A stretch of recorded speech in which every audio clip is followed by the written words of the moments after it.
আসসালামু আলাইকুম ওয়া রাহমাতুল্লাহি ওয়া বারাকাতুহু।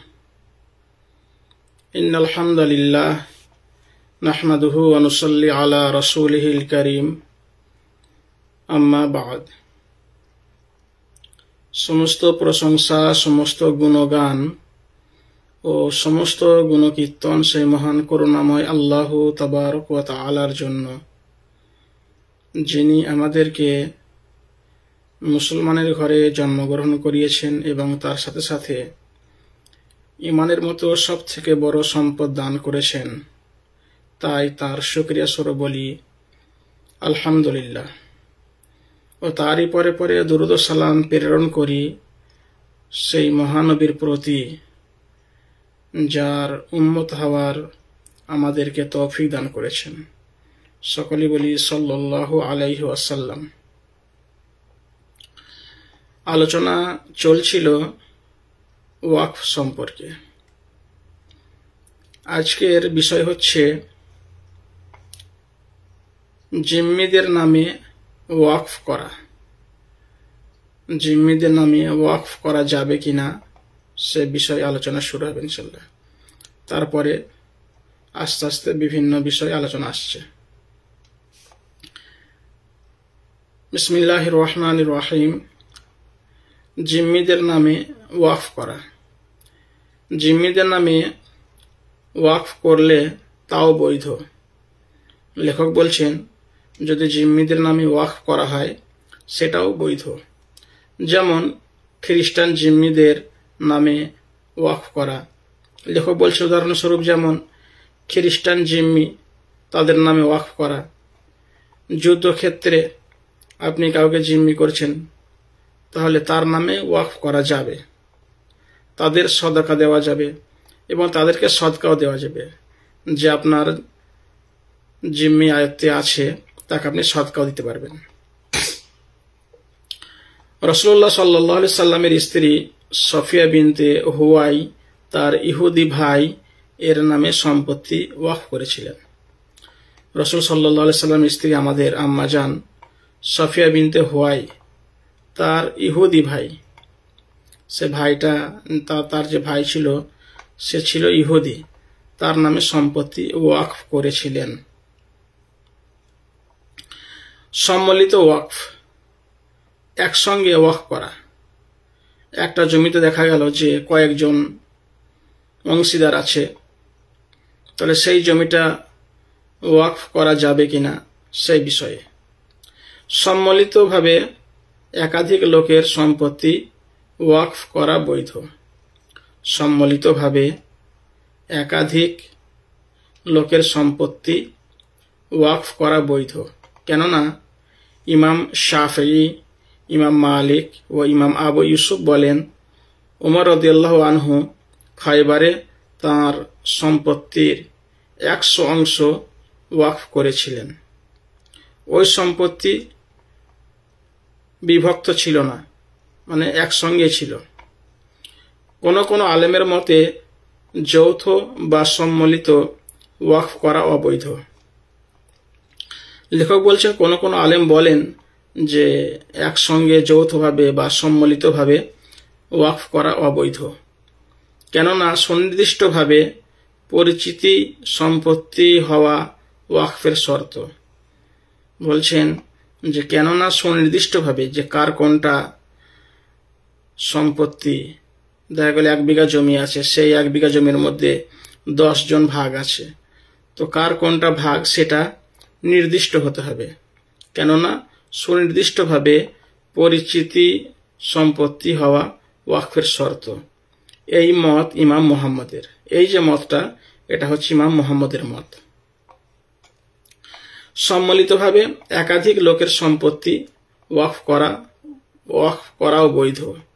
কেননা ইমাম শাফিঈ, ইমাম মালিক ও ইমাম আবু ইউসুফ বলেন, উমর রাদিয়াল্লাহু আনহু খায়বারে তার সম্পত্তির 100 অংশ ওয়াকফ করেছিলেন। মানে খায়বারে যে সম্পদ পেয়েছিলেন সেই সম্পদটা তো তার মধ্যে সকলের ভাগ ছিল, তাহলে তিনি পুরোটাই ওয়াকফ করেছিলেন। ওই সম্পত্তি বিভক্ত ছিল, ওটা যে ভাগ ভাগ করা ছিল তা নয়, সবার সেখানে অংশ ছিল, সেটাকে তিনি ওয়াকফ করেছিলেন। কোন কোন আলেমের মতে যৌথ বা সম্মিলিত ওয়াকফ করা অবৈধ।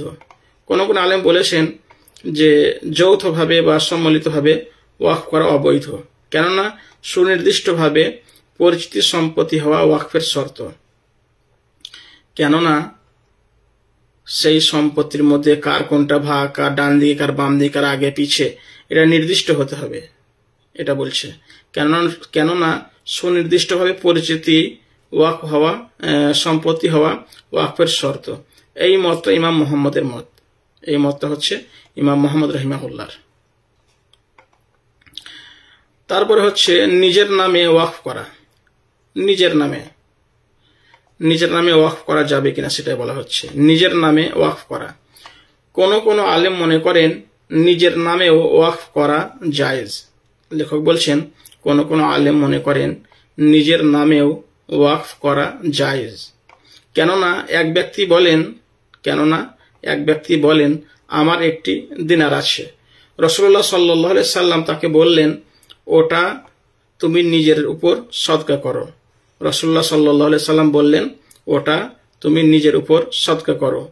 তাছাড়া যেহেতু ওয়াকফের উদ্দেশ্য আল্লাহর নৈকট্য ও সন্তুষ্টি লাভ করা,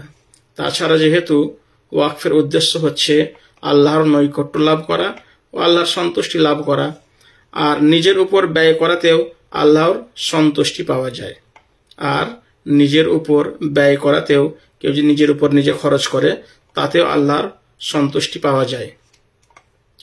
এটা ইমাম আবু হানিফা, ইবনে আবি লাইলা, ইমাম আবু ইউসুফ ও ইমাম আহমদের অভিমত। এই মতটা হচ্ছে যে নিজের নামে ওয়াকফ করা যাবে, এটা হচ্ছে ইমাম আবু হানিফা, ইবনে আবি লাইলা, ইমাম আবু ইউসুফ ও ইমাম আহমদের অভিমত। মালিকি মাযহাবের ইবনে শাবান, শাফি মাযহাবের ইবনে সুরাইজ, ইবনে সাবরুমা ও ইবনুস সাব্বাগ অনুরূপ মত প্রকাশ করেছেন। মালিকি মাযহাবের ইবনে শাবান, শাফি মাযহাবের ইবনে সুরাইজ, ইবনে সাবরুমা ও ইবনুস সাব্বাগ অনুরূপ মত পোষণ করেছেন, মানে নিজের নামে ওয়াকফ করা যাবে। তাদের কেউ নির্বুদ্ধিতার কারণে লেনদেনে অযোগ্য ঘোষিত ব্যক্তি নিজের নামে ও নিজের সন্তানদের নামে ওয়াকফ করলে তাও জায়েজ মনে করেন। তাদের মধ্যে কেউ নির্বুদ্ধিতার কারণে, মানে তার বুদ্ধিশুদ্ধি কম, বুঝ শক্তি কম, লেনদেন অযোগ্য, সে লেনদেন করার মতো ক্ষমতা নেই, লেনদেন অযোগ্য ঘোষিত ব্যক্তি নিজের নামে, মানে সে লেনদেন করবে সেরকম তার বুঝ শক্তি বা জ্ঞান বুদ্ধি নেই, সেই ব্যক্তি ও নিজের সন্তানদের ওয়াকফ করলে তাও জায়েজ, ও নিজের সন্তানদের নামে ওয়াকফ করলে সেটাও জায়েজ হবে। কেননা তাকে লেনদেনের অযোগ্য ঘোষণা করা হয়েছে তার সহায় সম্পদ রক্ষার উদ্দেশ্যে। তার সহায় সম্পদ রক্ষার ক্ষেত্রে। কেন সেই ব্যক্তি যদি নিজের নামে ওয়াকফ করে দেয় তাহলে সেই ওয়াকফে আর কেউ মালিক হতে পারবে না, কেউ সেটাকে নিতে পারবে না, সেই জন্যই যাতে তার সম্পদ রক্ষা হয়। আর তার এই ধরনের ওয়াকফ উদ্দেশ্য সিদ্ধির সহায়ক। আর এই ধরনের ওয়াকফ যদি সে নিজের নামে ওয়াকফ করে দেয়, মানে তার সম্পদকে বাঁচানোর জন্য, তাহলে এটাও সঠিক। কেউ আবার এটা অবৈধ মনে করেন। আবার বলছেন কেউ এটাকে নিজের নামে ওয়াকফ করা এটা অবৈধ মনে করেন। কেননা নিজের নামে ওয়াকফ করা নিজেকে মালিক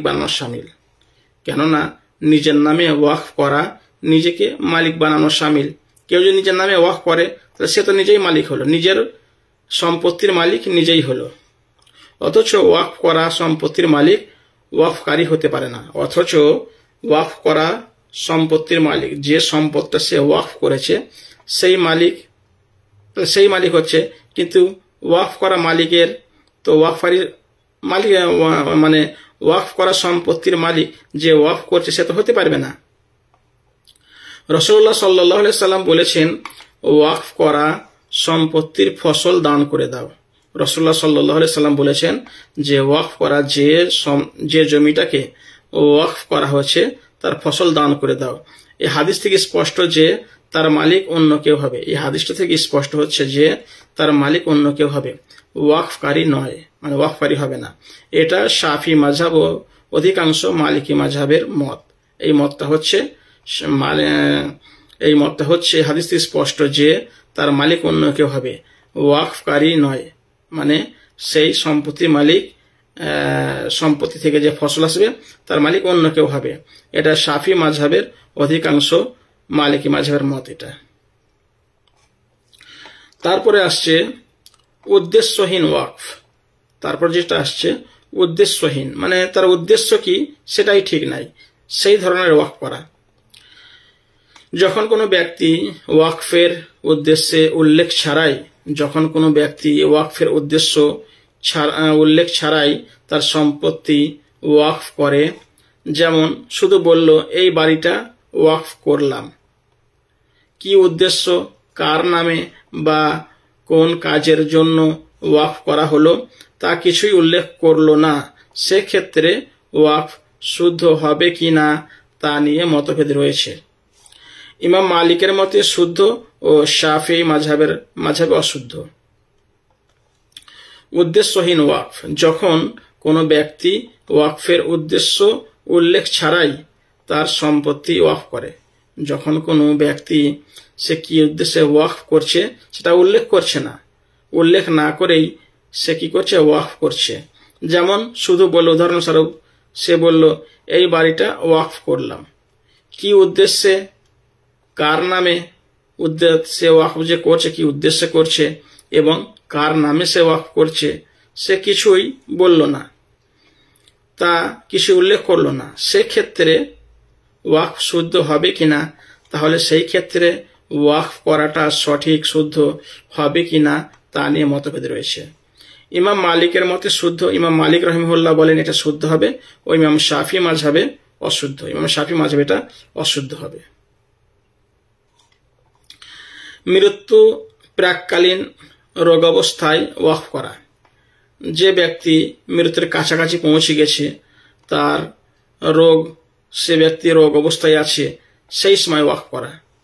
মৃত্যু প্রাককালীন, মৃত্যুর নিকটবর্তী হয়ে গেছে, রোগ অবস্থায় আছে, সেই সময় ওয়াকফ করা। মৃত্যু প্রাককালীন রোগ অবস্থায় রোগী উত্তরাধিকারী নয় এমন ব্যক্তির নামে ওয়াকফ করলে সে ওয়াকফ তার সম্পত্তির 1/3 থেকে কার্যকর করা হবে, যেমন ওসিয়তের ক্ষেত্রে করা হয়। বলা হচ্ছে যে ব্যক্তির মৃত্যু কাছাকাছি চলে এসছে এবং রোগ অবস্থায় আছে, তাহলে যে ব্যক্তি তার ওয়ারিস হবে না, সে মারা গেলে তার ওয়ারিস হবে না, তাহলে এরকম ব্যক্তির নামে ওয়াকফ করলে, এরকম ব্যক্তির নামে যদি সে ওয়াকফ করে তাহলে তার সম্পত্তির 1/3, 3 ভাগের 1 ভাগ সে ওয়াকফ করতে পারবে, মানে কার্যকর হবে। যেমন ওসিয়তের ক্ষেত্রে, যেমন সে তার ওয়ারিসের মধ্যে যদি কাকে ওসিয়ত করে তাহলে কি 3 ভাগের 1 ভাগের বেশি সে ওসিয়ত করতে পারবে না, 3 ভাগের 1 ভাগ ওসিয়ত করতে পারে। এটা উত্তরাধিকারীদের সম্মতির উপর নির্ভর করে না। এই যে ওয়াকফটা তার যে ওয়ারিস হবে তাদের সম্মতি না নিলে যে ওয়াকফ করা হবে না সেটা এমন নয়, এটা নির্ভর করবে না। তিনি ওয়াকফ করলে ওয়াকফ করতে পারবে, ওয়াকফ কার্যকর হয়ে যাবে। তবে 1/3 বেশি হলে তাদের অনুমতি ব্যতীত বৈধ হবে না, কিন্তু 3 ভাগের 1 ভাগের যদি বেশি হয় তাহলে তার যে উত্তরাধিকারী, তার যে ওয়ারিস, তাদের অনুমতি নিতে হবে। তারপরে আসছে রোগ অবস্থায় কোনো উত্তরাধিকারীর নামে ওয়াকফ করা। রোগ অবস্থায় কোনো ব্যক্তি রোগী, অসুস্থ, সে ভুগছে, এই অবস্থায় যদি তার কোনো ওয়ারিসের নামে ওয়াকফ করে তার হুকুম কি? মৃত্যু প্রাককালীন রোগন অবস্থায় উত্তরাধিকারীর নামে ওয়াকফ ইমাম শাফির মতে এবং এক বর্ণনা অনুযায়ী ইমাম আহমদের মতে নাজায়েজ হবে। বলা হচ্ছে মৃত্যু চলে এসছে, সে রোগ অবস্থায় আছে, যদি তার ওয়ারিস, সে মারা যাওয়ার পর তার যে ওয়ারিস হয় সেই ওয়ারিসদের নামে যদি ওয়াকফ করে তাহলে তার মৃত্যুর সময় চলে এসছে এবং সে রোগী, তিনি যদি তার যে ওয়ারিস তাদের নামে যদি ওয়াকফ করে এই অবস্থায়, তো ইমাম শাফির মতে এবং এক বর্ণনা অনুযায়ী ইমাম আহমদের মতে, ইমাম শাফির মতে ও ইমাম আহমদের অন্য বর্ণনা, মানে এক বর্ণনায় ইমাম আহমদের মতে নাজায়েজ হবে, মানে সঠিক হবে না, নাজায়েজ হবে এটা। ইমাম শাফি ব্যতীত অন্যান্যদের মতে ও অপর বর্ণনা অনুযায়ী ইমাম আহমদের মতে 1/3 মধ্যে থেকে উত্তরাধিকারীদের নামে ওয়াকফ করা যাবে। বলা হচ্ছে ইমাম শাফি ব্যতীত, ইমাম শাফি ছাড়া অন্যদের মতে ও অপর বর্ণনা অনুযায়ী ইমাম আহমদের একটা মত হচ্ছে যে নাজায়েজ হবে। দ্বিতীয় মত হচ্ছে যে এটা 3/1 মধ্যে উত্তরাধিকার নামে ওয়াকফ করা যাবে, মানে 3/1 করতে পারে। আমাদের একটা মত হচ্ছে নাজায়েজ, আর একটা মত হচ্ছে জায়েজ। আর ইমাম শাফির মতে হবে না। ইমাম শাফির অন্যদের মতে ও ইমাম শাফি ব্যতীত অন্যদের মতে ও অপর বর্ণনা অনুযায়ী আহমদের মতে, মানে এখানে বলা হলো শাফির মতে নাজায়েজ আর আহমদের একটা বর্ণনা নাজায়েজ। তো দ্বিতীয় মত হচ্ছে ইমাম শাফি ব্যতীত ইমাম শাফি ছাড়া অন্যদের মতে ও অপর বর্ণনা অনুযায়ী আহমদের আর একটা মতে সেখানে ওয়াকফ করা যাবে, মানে জায়েজ হবে। ইমাম আহমদকে যখন বলা হলো আপনি কি মনে করেন যে কোনো উত্তরাধিকারীকে ওসিয়ত করা যাবে না, তখন তিনি বললেন হ্যাঁ। ইমাম আহমদকে যখন বলা হলো আপনি কি মনে করেন যে কোনো উত্তরাধিকারীকে ওসিয়ত করা যাবে না, ওসিয়ত মানে যে সে মারা যাওয়ার আগে সে বলছে আমার এই নাতি বা যেই হোক তাকে বলল যে এই জিনিসটা আমি মারা যাওয়ার পরের মালিক, এটাকে ওসিয়ত বলা হয়। 1 বিঘা 2 বিঘা বা 1 কাঠা 2 কাঠা এরম যেটা দেয় নাতি নাতনিদের বা ছেলেকে বা কাউকে যেটা দেয় এটাকে ওসিয়ত বলা হয়। ইমাম আহমদকে যখন বলা হলো আপনি কি মনে করেন যে কোনো উত্তরাধিকারীকে ওসিয়ত করা যাবে না, তখন তিনি বললেন হ্যাঁ। তিনি বললেন না, মানে অর্থাৎ ওসিয়ত করা যাবে না, কিন্তু ওয়াকফ ওসিয়ত থেকে ভিন্ন জিনিস। আহমদ বলছেন যে ওয়াকফটা ওসিয়ত থেকে ভিন্ন জিনিস। ওয়াকফ আলাদা, ওসিয়ত আলাদা। ওয়াকফ আলাদা, ওসিয়ত আলাদা। ওসিয়ত মানে কি, যে মৃত্যুর আগে বলে দিল এই জিনিসটা আমার এই নাতি পুতি বা ছেলে এটা আমিকে দিয়ে গেলাম, এটাকে ওসিয়ত বলা হলো। আর ওয়াকফটা হচ্ছে সে কিন্তু বিক্রি করতে পারবে না, ওয়াকফের জিনিস সে কিন্তু বিক্রি করতে পারবে না। এটা হচ্ছে ওয়াকফ আর ওসিয়তের মধ্যে পার্থক্য। কেননা ওয়াকফ বিক্রয় করা যায় না, কেননা ওয়াকফ যে জিনিস সেটাকে বিক্রয় করা যায় না, যেটা নিয়ে আজকে আমাদের ভারতবর্ষে ঝামেলা শুরু হয়েছে। ওয়াকফ বিক্রি করা যাবে না এবং তার কে মালিক হতে পারবে না। যে সম্পদ আল্লাহর নামে দান করা হয়েছে, মসজিদের নামে দান করা হয়েছে, মাদ্রাসার নামে, খানকার নামে আর কবরস্থানের নামে, এর কে মালিক হতে পারবে না। এটা হচ্ছে আল্লাহর সম্পদ। কেননা ওয়াকফ বিক্রয় করা যায় না, দানও করা যায় না। যার নামে দান করা হয়েছে সেটা সেখানেই থাকবে। কবরস্থানের নামে কবরস্থানের নামে, মাদ্রাসার নামে মাদ্রাসার নামে, মসজিদের নামে মসজিদের নামে, যেখানে ওয়াকফ করা হয়েছে সেখানেই থাকবে, সেটাকে দান করা যাবে না। উত্তরাধিকারের মধ্যে বন্টন করাও যাবে না।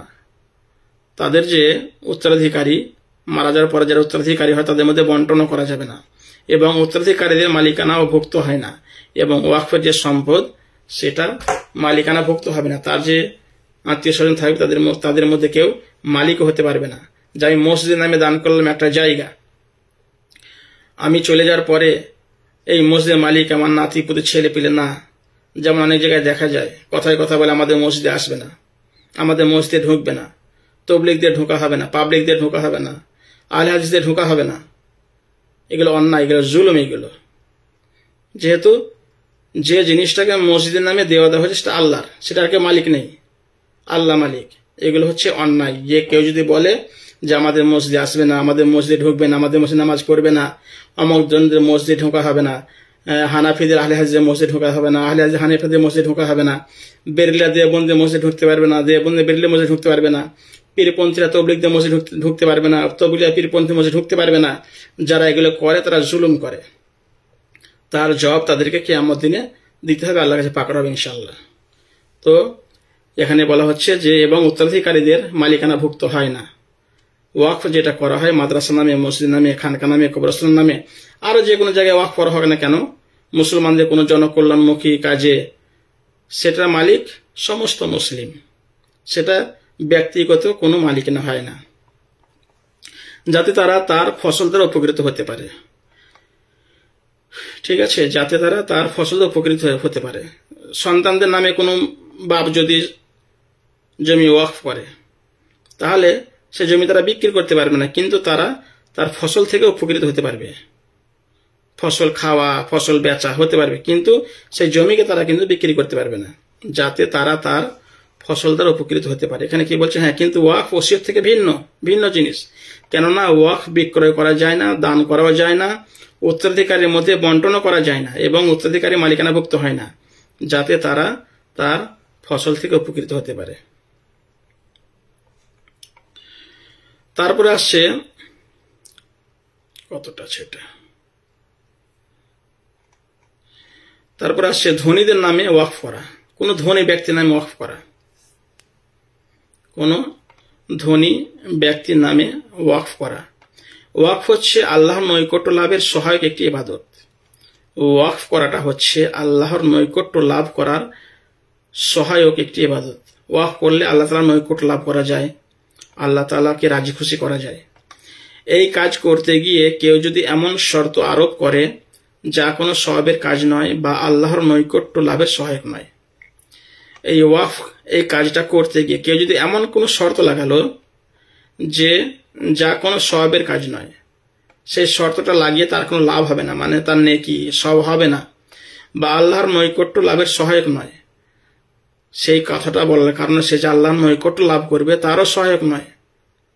যেমন শর্ত করলো, উদাহরণস্বরূপ বলছেন, যেমন কেউ শর্ত করলো যে ধনীদের ছাড়া আর কাউকে কিছু দেবে না, যে ধনীদের ছাড়া আর কাউকে কিছু দেবে না। সে একটা জমি ওয়াকফ করে কি বলল যে এই থেকে ধনীরা ছাড়া কেউ উপকৃত হতে পারবে না, মানে গরিব মানুষ এখানে চান্স নেই, শুধু ধনীরা বাস। তাহলে সে ওয়াকফ নিয়ে ফকিরদের মধ্যে মতভেদ রয়েছে। কেউ যদি বলে আমি যে জমিটা দান করলাম, বা আমি একটা রাস্তা দান করলাম, সেখানে রাস্তার সমস্যা হচ্ছিল, কোনো লোকের জমি ছিল, সে বলে জায়গাটা আমি রাস্তার জন্য দান করলাম যাতে লোক চলাচল করে সুবিধা হবে, কিন্তু শর্ত লাগালো কি এই জায়গাটার উপর দিয়ে শুধু ধনীরা যেতে পারবে, গরিবরা যেতে পারবে না। শর্ত লাগিয়ে দিল এই জায়গাটার উপর দিয়ে ধনীরা যাবে, গরিবরা যেতে পারবে না। তাহলে সে ওয়াকফ নিয়ে ফকিরদের মধ্যে মতভেদ আছে। এরকম যদি কেউ শর্ত লাগায়, কারো কারো মত এটা জায়েজ, কেউ কেউ বলেছেন এটা জায়েজ, কেননা এটা গুনাহের কাজ নয়। বলছে এটা তো গুনাহের কাজ নয়, এটা জায়েজ। কেউ কেউ বলছেন না জায়েজ, কেউ কেউ বলছেন কি এটা জায়েজ নয়, কেননা এটা একটা অবৈধ শর্ত। এই যে শর্তটা লাগে যেটা অবৈধ শর্ত, এই জন্য এটা না জায়েজ। তাছাড়া এই শর্ত দ্বারা ওয়াকফ সম্পত্তির ব্যয় এমনভাবে সীমিত করা হয় যাতে ওয়াকফকারীর কোনো লাভ হয় না। তাছাড়া এই যে শর্তটা লাগালো ওয়াকফ সম্পত্তির ব্যয় এমনভাবে সীমিত করা হলো, তার ওয়াকফ সম্পত্তির ব্যয় করাটাকে, ওয়াকফ সম্পত্তি ব্যবহার করাটাকে এমনভাবে সীমিত করা হলো যে ওয়াকফকারীর কোনো লাভ হয় না। এই শর্তটা লাগিয়ে যে ওয়াকফ করেছে তার কোনো লাভ হয় না, দুনিয়াতেও নয় আখিরাতেও নয়, এই জন্য এটাকে নাজায়েজ বলা হয়েছে। ইমাম ইবনে তাইমিয়া শেষোক্ত মতটি সমর্থন করেছেন। ইমাম ইবনে তাইমিয়ার শেষের যে মত যে নাজায়েজ শর্ত লাগানো, এটা নাজায়েজ, এটাকে সমর্থন করেছেন। এটা একটা অপব্যয় বা অপচয় যা নিষিদ্ধ। ইমাম তাইমিয়া রাহিমাহুল্লাহ বলছেন এটা হচ্ছে একটা অপব্যয়, অপচয় যা নিষিদ্ধ। তাছাড়া যেহেতু আল্লাহ সম্পদের আবর্তন ধনীদের মধ্যে সীমাবদ্ধ থাকা অপছন্দ করেছেন, তাছাড়া আল্লাহ তাআলা সম্পদের আবর্তন, সম্পদের যে আবর্তন, সম্পদের যা সেখান থেকে লাভ ওঠানো, ধনীদের মধ্যে সীমাবদ্ধ থাকাটাকে অপছন্দ করেন, যে ধনীরাই ব্যবহার করতে পারবে, অন্যকে ব্যবহার করতে পারবে না, এটাকে অপছন্দ করেছেন। তাই এটা অবৈধ।